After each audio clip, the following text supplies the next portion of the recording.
അയലൂർ പടിഞ്ഞാറേത്തറ തൈപ്പൂയ മഹോത്സവം വിവിധ പരിപാടികളോടെ ആഘോഷിച്ചു.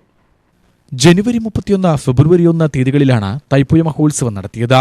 കുട്ടികളുടെ നൃത്തം ആകർഷകമായി.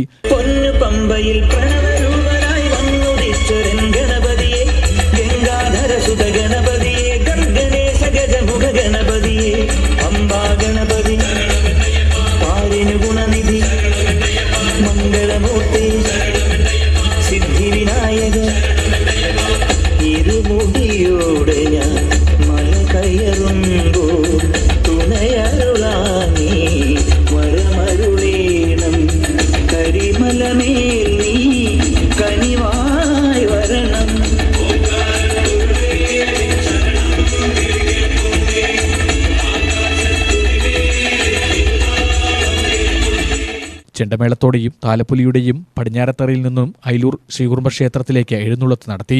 നാടൻപാട്ടും നിരവധി ഭക്തരെ ആകർഷിച്ചതായി ഭാരവാഹികൾ പറഞ്ഞു. അയലൂർ പടിഞ്ഞാറത്തറ ശ്രീ സുബ്രഹ്മണ്യ സ്വാമി ക്ഷേത്രത്തിലെ തൈപ്പൂയ മഹോത്സവം എല്ലാ വർഷവും അതിവിപുലമായ രൂപത്തിൽ നടത്താറുണ്ട്.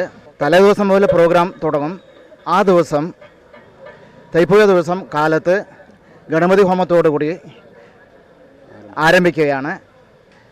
അതോടൊപ്പം തന്നെ വൈകിട്ട് പഞ്ചപദത്തോടുകൂടി ചെണ്ടമേളത്തോടുകൂടി അവിടുന്ന് ശ്രീ കുറുമ്പ ഭഗവതി ക്ഷേത്ര സന്നിധിയിൽ എത്തിച്ചേർന്ന് സുബ്രഹ്മണ്യ സ്വാമിയുടെ അനുഗ്രഹം ഈ നാട്ടിലെ എല്ലാവർക്കും ഉണ്ടാവട്ടെ എന്ന് പ്രാർത്ഥിക്കുന്നു. അതോടൊപ്പം ഈ നാട്ടുകാരുടെ എല്ലാവരുടെയും സഹകരണം ഞങ്ങളുടെ ഈ പ്രോഗ്രാംസിന് എല്ലാ വർഷവും ലഭിക്കാറുണ്ട്. എല്ലാവർക്കും നന്ദി പ്രകാശിപ്പിച്ചുകൊണ്ട് നിർത്തുന്നു.